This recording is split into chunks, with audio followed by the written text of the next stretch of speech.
Coming up, the Eels slip past Penrith, Wigan calls a cup set, and the Sharks fight their way to victory. Yes, hello, and welcome to the Sideline Chat podcast, the one-stop shop for rugby league. It's just Mark Hendry again this week, as Connor has prior commitments again, so just me yet again. And we delve straight into it as per normal with all games this weekend playing at Suncorp Stadium in Brisbane as part of Magic Round.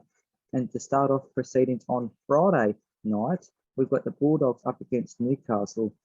Now, the team changes for Newcastle is that Mitch Barnett and Adam Clune are back, which he replaces Mitch Barnett, I should say, replaces Jack Johns, who is out with an arm injury.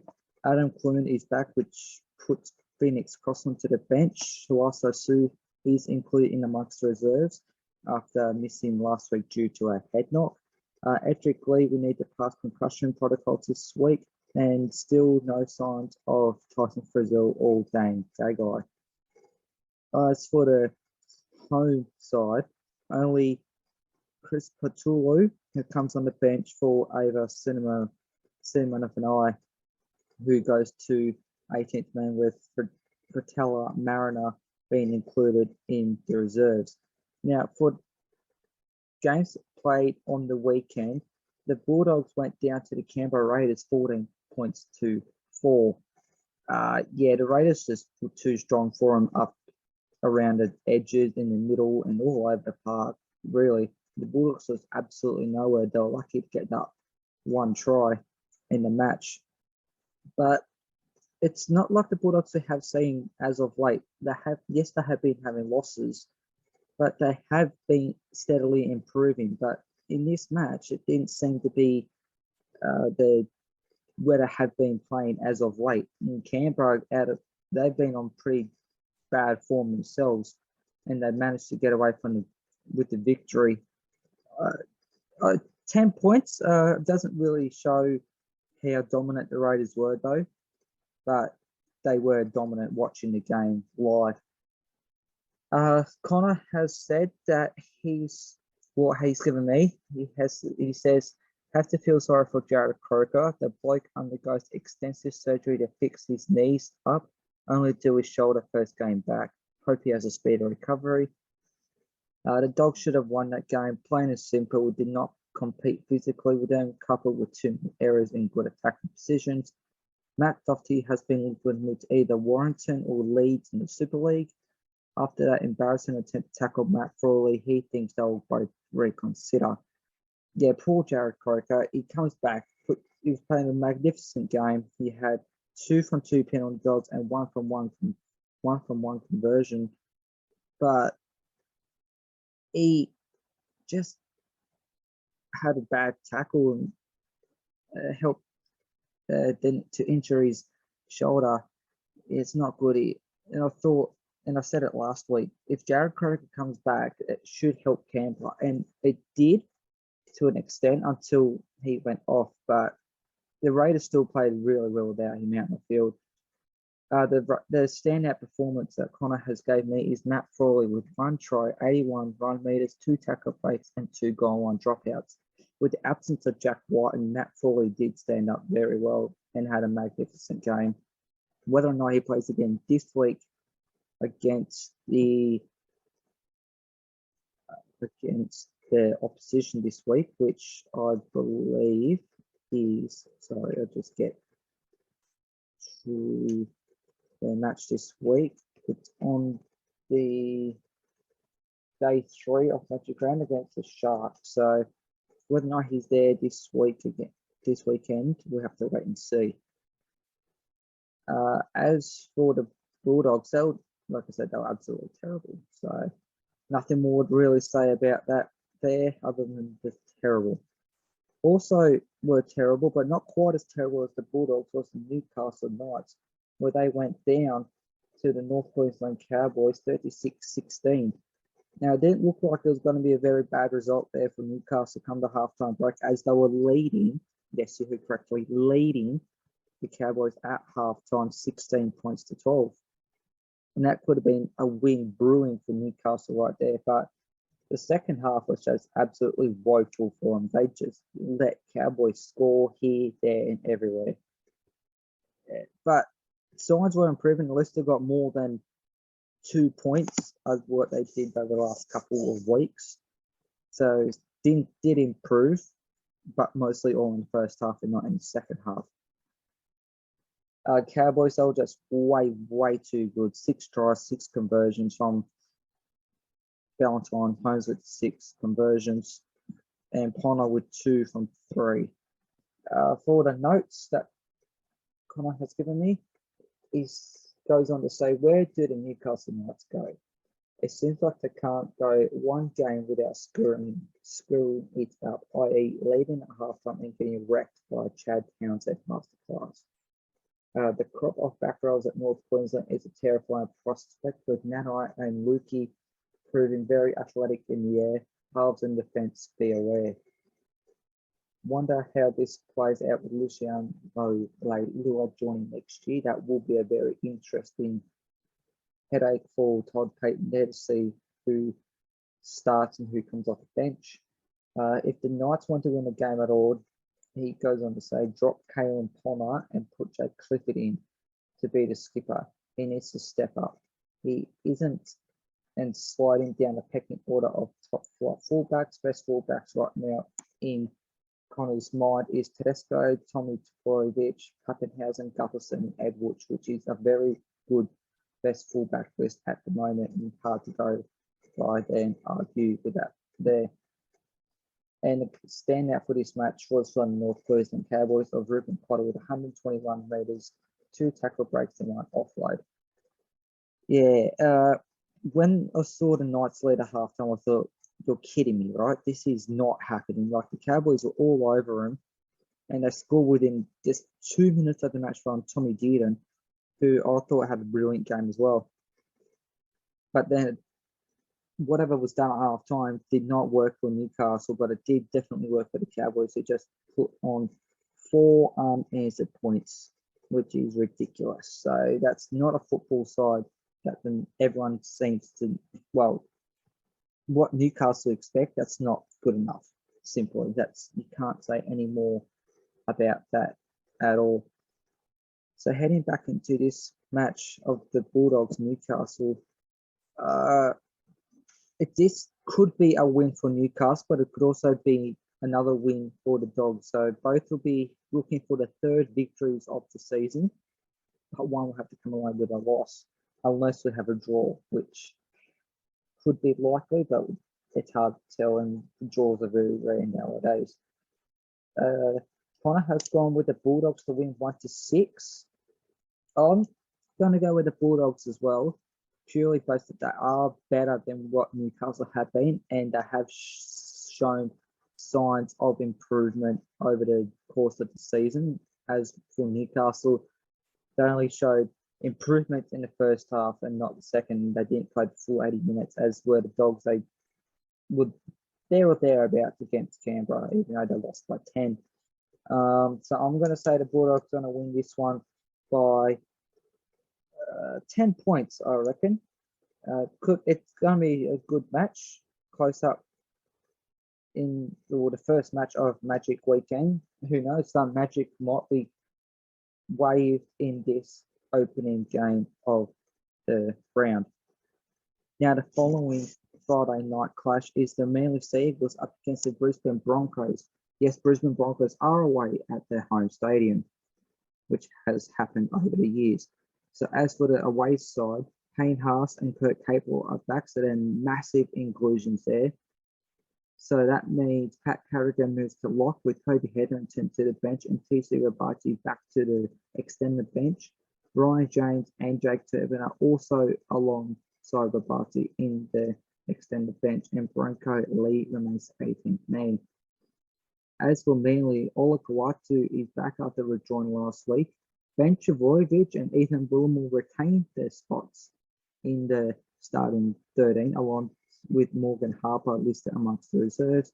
Andrew Davey is the new man added onto the bench in place of Kurt DeLewis. Josh Schuster is battling a calf injury and is included on the extended squad. But is more than likely going to not play this week. For Manly against West Tigers, the result, yes, the Manly did dominate, but the Tigers did show some courage in this match, and it was good to see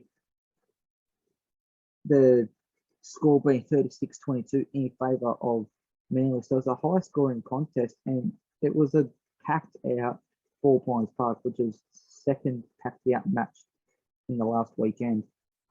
And it's good to see that the Tigers did put up a reasonable fight against a top side. Yes, they did beat Parramatta and Mudbags earlier on in the year, but another top side, but just come on with a loss this time. Standout player for Connor, and I have to agree with this one, is Ben Chavorovich with 2 tries, 1 try assist, 72 run moves, and 2 tackle breaks. He finally played a full game of 80-minute football, and he finally got his legit tries this time. Last time he played, he got a try but was taken off him. So, and just what Connor basically says in the first point, worth the way for Benny Chavorovich to officially score his first 2 tries in NRL. He looked good out on the right edge. Will be interesting to see how it goes marked against Petone Staggs, which will be a very interesting matchup indeed. And hopefully Benny Chavorovich gets one over Petone Staggs there. The Tigers looked to make a game of it in the second half, but were robbed through a denied Tyron feature try. There was no knocking over that. Yes, I 100% agree there. The Tigers did get absolutely robbed in that match, and that was the turning point in the match, I believe. It was, in my opinion. But Tyron Pritchard did not a few minutes later go on to score the try that he made up for, but he could have really got a double in that match if that first try was allowed. So sucks to be Tigers fans, but they can still go. They still should have gone home with their chins up, not chins down. And Luke Gardner was amongst the Tigers' best in defeat, going toe-to-toe with Turbo and winning will be among the end of season highlights. So Luke Gardner playing in centre, who has played centre in the past, but he's mostly in the second row. He went down the sideline there and nearly had Tom Devoy to deal with, and he beat him over the try line, which you don't see that very often at all. So good on Luke Gardner for beating one of the top fullbacks at the current at the time. So yeah, as I said, Tigers fans should be pretty reasonable with that result, even though they did go on to lose the match. Manly was in control, 7 tries. Ruben Garrick had a bit of a shocker at the boot. He only got 4 from 7 conversions. But really, it all started. It took 26 minutes before Manly scored their first try through Ben Chavorovich. And unfortunately, my prediction that I said last week for one of Ben, Jake, and Tom to get a try each, that didn't come to fruition. Only Ben Chavorovich got 2 tries, but at least I got 1 out of 3 correct for that one there.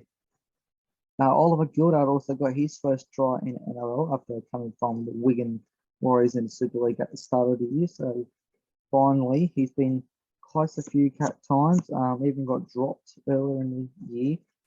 But to come back and put on a performance like that and get a try is thoroughly served. Then Joe Offenenga with the last try, that was only he only just got that ball down, and with players all over him, was very lucky indeed there. Now back onto this match between Manly and Brisbane. This one could be an interesting one as well. Actually, before I do go that, I did miss the Rabbitohs Broncos game. So Brisbane Broncos did beat the South Sydney Rabbitohs 32 points to 12 in Sydney.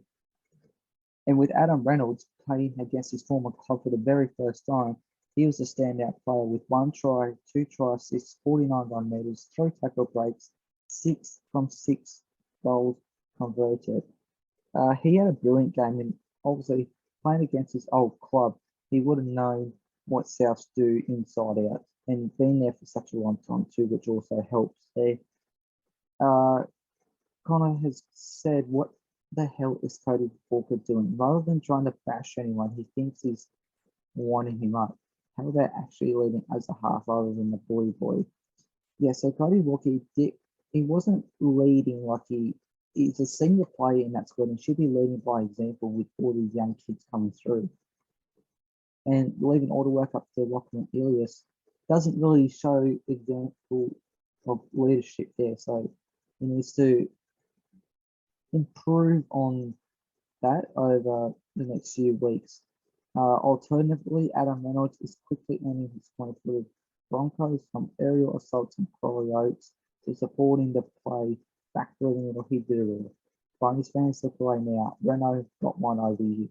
He certainly did. He had the Broncos on the string really. His kicking game was pinpoint accurate, and South couldn't handle him really. He kind of personally doesn't think this year, but before 2025, he thinks that Selwyn Colbo could earn a Queensland call up. He'll be part of the squad, like the 22 to 25 man squad, but he probably won't be playing this year unless stocks are short in the back line there, which I believe they are at the moment, but he could make his debut this year, but I don't think so. But yeah, Brisbane were all over South Sydney, and could say, I think, heading into this match, the Rabbitohs were the favourites, but Brisbane will definitely be upset victors there, which it's good to see Brisbane actually doing so well again after having a few years where they weren't going as well, which makes this game against Manly very, very interesting indeed. This one could really, realistically go either way, with Reynolds and Brisbane all on form, and same with Manly, especially Cherry Evans, who's winding back the clock a little bit. Yes, he's lost his speed, but he had another brilliant game there for Manly. The only thing I believe this game will come down to is the goal kicking. So Ruben Garrick would definitely need to have his goal kicking boots on with him, especially coming up against a sharp shooter like Adam Reynolds. Connor says Seed was to win this one 1-12.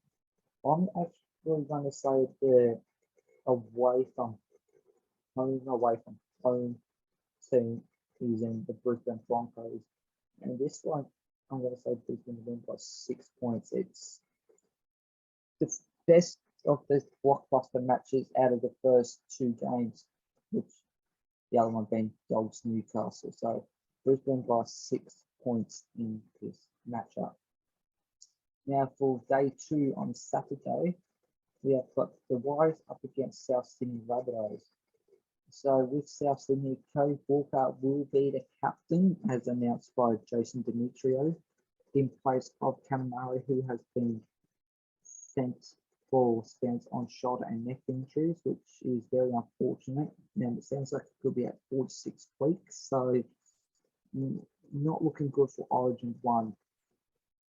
So in the meantime, though, Jacob Post is back in the second row with Joe Arrow going to lock to cover for Cameron Murray. Tom Burgess returns after he was a withdrawal last week. So Davey Mould goes back to the bench. Jackson Paula has been promoted to the starting slot at centre after coming off the interchange last week. Aside Cassius out. In the week heading into this match, Cody Nicarima has signed effective immediately from the New Zealand Warriors, and he is straight into 17 onto the bench. And he'll line up against the club he parted ways with this week. So what a way to start your new team career at South Sydney against your old club. So that'll be a very interesting matchup right there. Now, as I just touched on the Rabbitohs game against the Brisbane Broncos, I'll touch on the Warriors match against the Cronulla Sharks, and they did go down the Warriors 29 points to 10. With at one stage, as Connor says here, is it me or the Warrior, or are the Warriors simply inventing new ways to lose?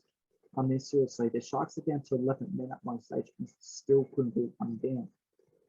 Yeah, so Will Kennedy got sent off the field for a high tackle, like a very high tackle, trying to take the head off Reece Walsh.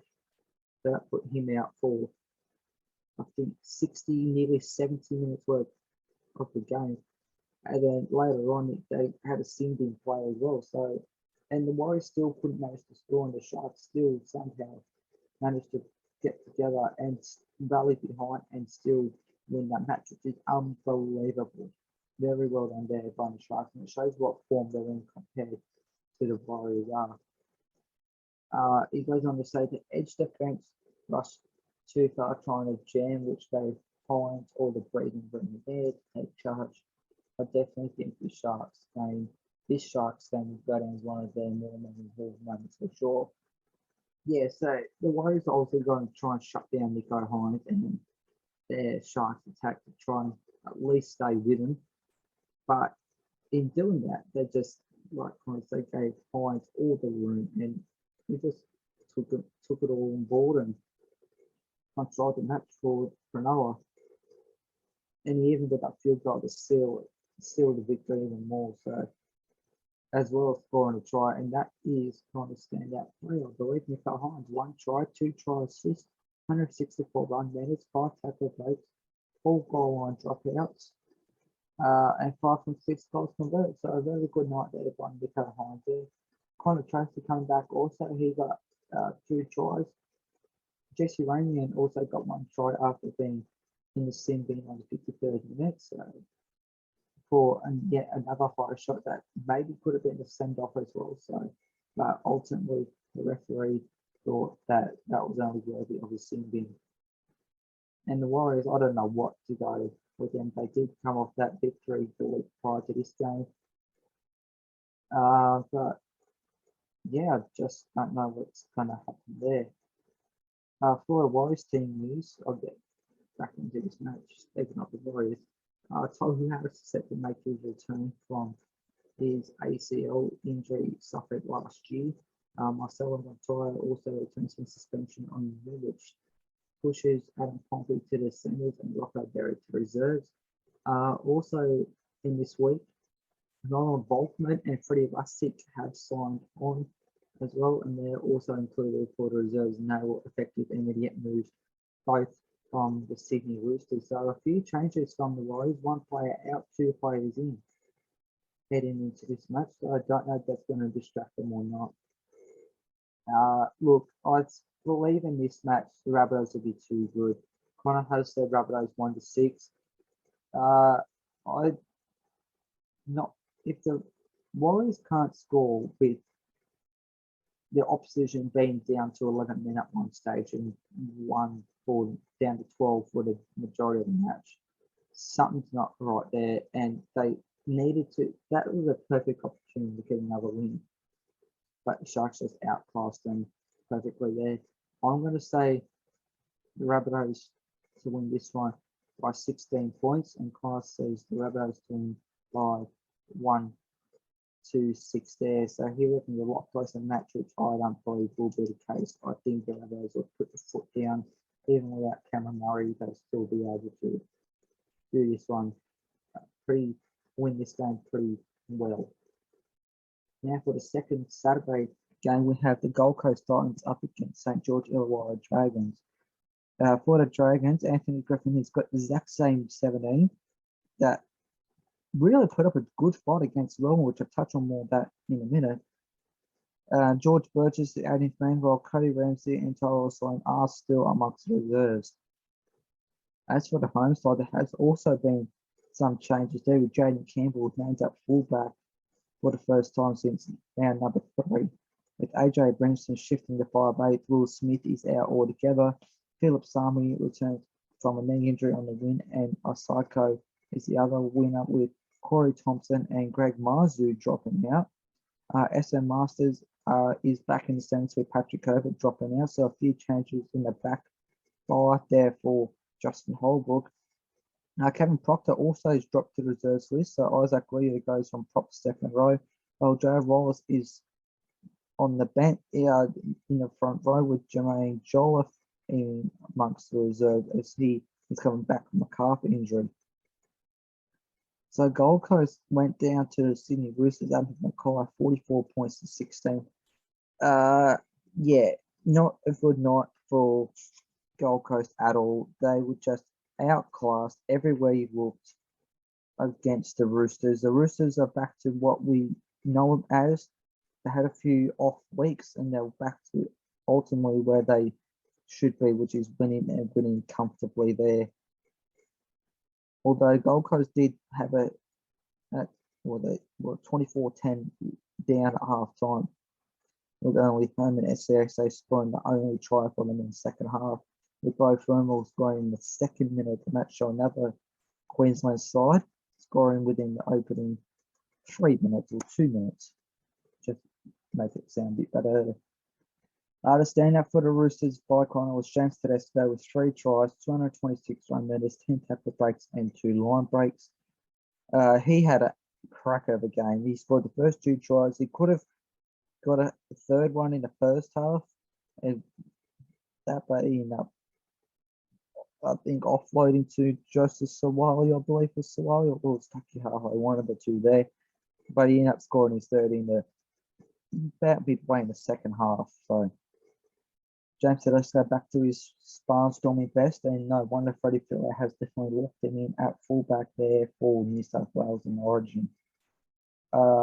He goes on to say, this is the formula for the Roosters that play well, flat and hard through the middle, and let Teddy work his magic. He single-handedly destroyed the Titans. Titans left edge got absolutely destroyed by Keary and Sawali, and losing Lindsay Collins not ideal heading into a big battle.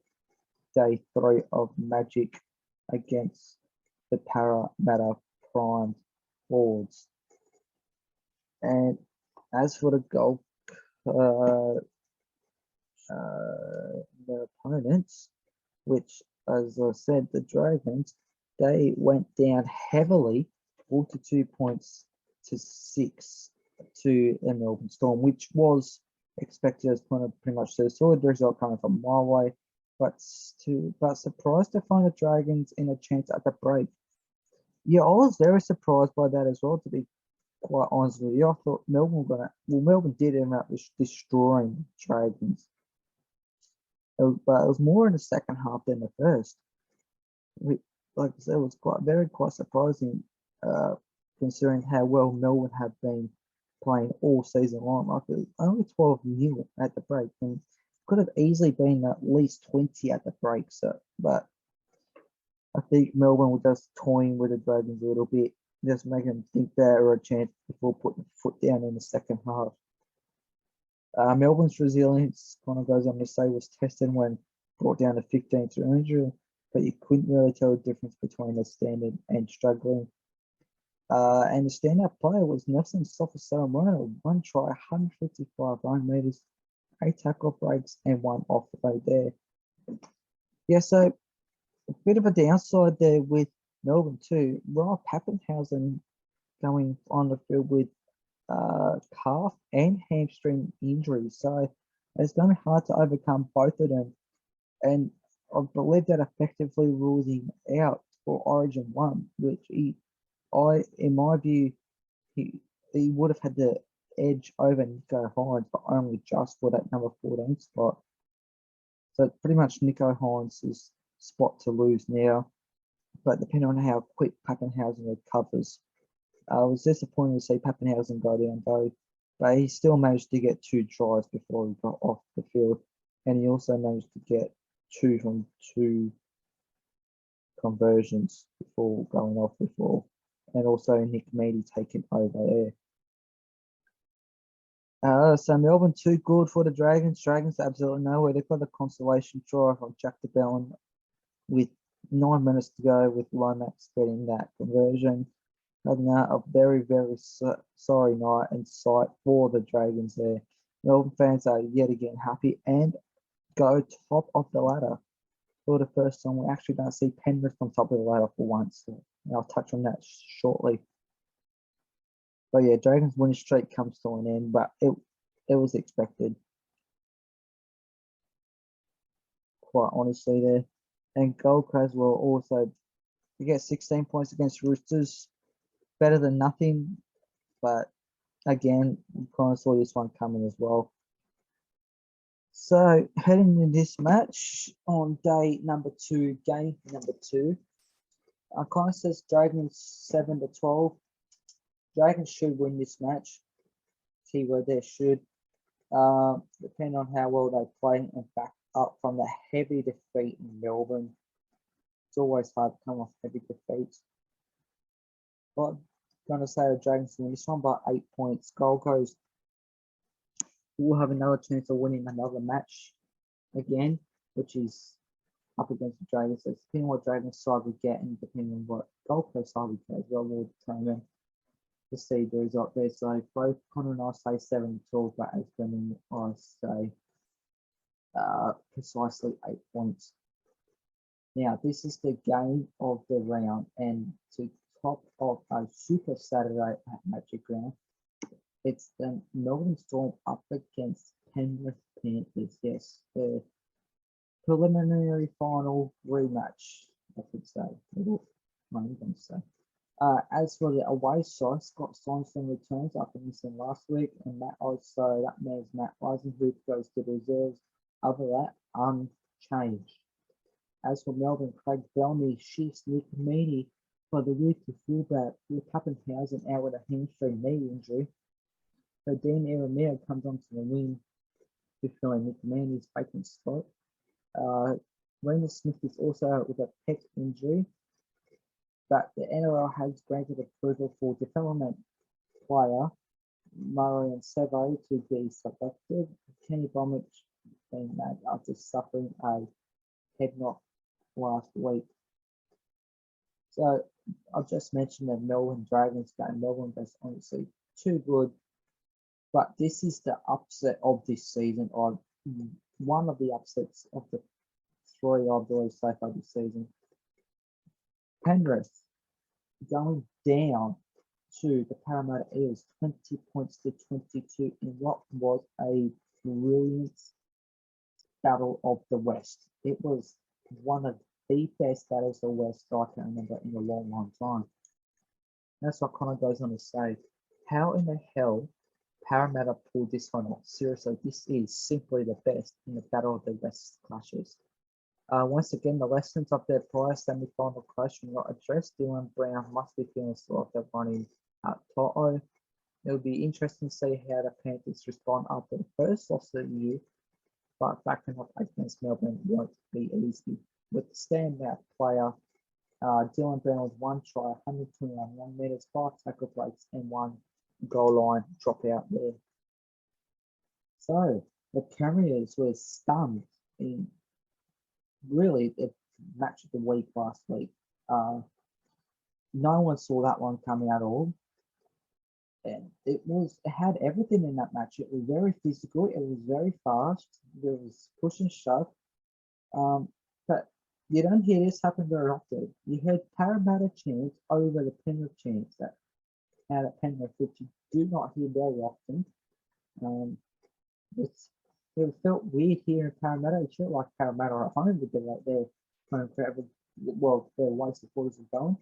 Both got 4 tries apiece, but Cleary had an off night with a boot, getting 2 from 4 conversions, with Mitchell Moses getting 3 from 4, which ultimately gave Parramatta the victory there. And the score's been up to about 10-10.5 time. It still could have gone all the way. It could have gone all the way pretty much from kickoff. Guess it did take Parramatta a little while there to get on the board finally from Clint Gutherson in what was a brilliant setup try there. He got an offload around the player, around the defensive player there, and went into the corner there. So bit of a soft try to some extent, but a really spectacular one as well. Taylor May got yet another double try for Penrith, and also Dylan Edwards and Spencer Leniu, which really brought the game back to a grandstand finish, but ultimately it wasn't enough for the home side there. And what was yet another sellout crowd. So 2 sellout crowds in the space of a day, with the other one being Manly and the Tigers. So Parramatta will be very happy with that result. And to end Panthers' run of 8 match winning streak come to an end. So very, very good to see. One of the games of the year with in my view, with the other being the Tigers beating both Para and Rabbitohs in back-to-back weeks. So this one is matching around by far, and no wonder day 2 of Magic Round is sold out. Presumably, mostly for this match here. Kind of I said Melbourne to win this one 1-6. Look, this one is seriously a flip of the coin. No one's going to know what's going to happen. It's clearly going to wave some dust, or is Bellamy going to wave even more magic dust there, being Magic Round. I'm going to say Melbourne to this one, to win this one by 1 point. Not in Golden Point though. It's going to be wrapped up probably with a minute to go, with a field goal by either Cameron Munster or Jerome Hughes. Although I think Cameron Munster will be the man they'll be going for their other option of Ryan Pappenhausen being out. So Melbourne by 1 for me.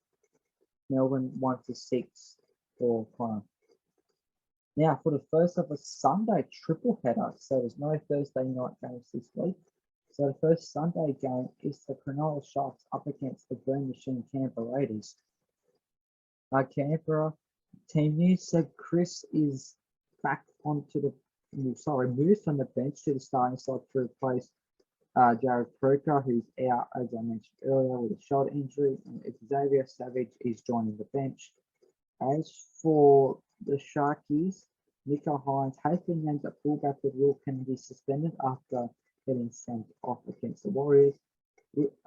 Brandon Trindle is the halfback in place of Hines. Connor Tracy moved to the centre to replace Jason Ramey, who got sin binned, and he's out suspended this week. Karen McInnes has been named on the bench after starting at lock last week, with Dale Newton shifting to the lock position. Royce Hunt has been added to the bench, and Edge of Fafita goes there. Look, with the Sharks going down to 11 plays at one stage and 12 for the majority of the match, they still did astonishingly well to come up victories by 19 points over the Warriors there. And as for Canberra, to get a 10-point victory over the Bulldogs, I mean, that wasn't the best of wins there for Canberra, but a win is a win, and the Green Machine fans would have been happy, especially back down in Canberra again for that match there. But based on form, the Sharks should win this one comfortably.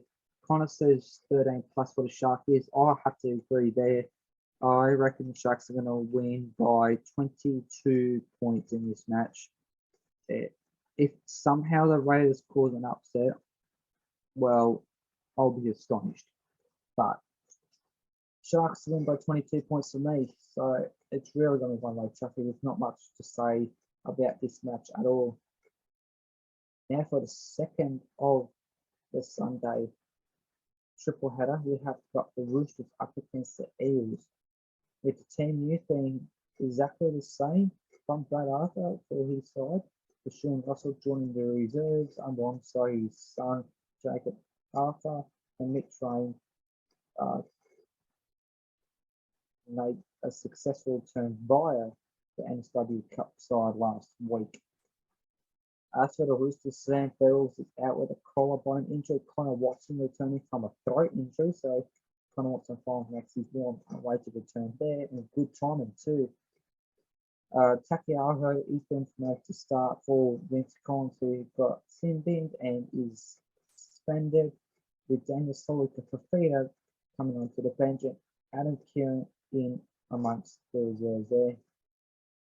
I've already spoken about their matches this week, last week, with Eels winning Penrith and Roosters flogging Gold Coast Titans there. So this will be actually a very another good matchup there. So this is the game of the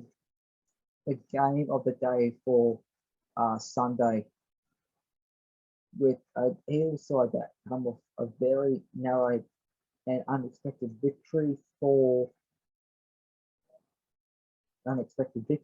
against the London Premiers, And the Roosters, like I said, no surprise there, beating Gold Coast, who were nowhere in the team.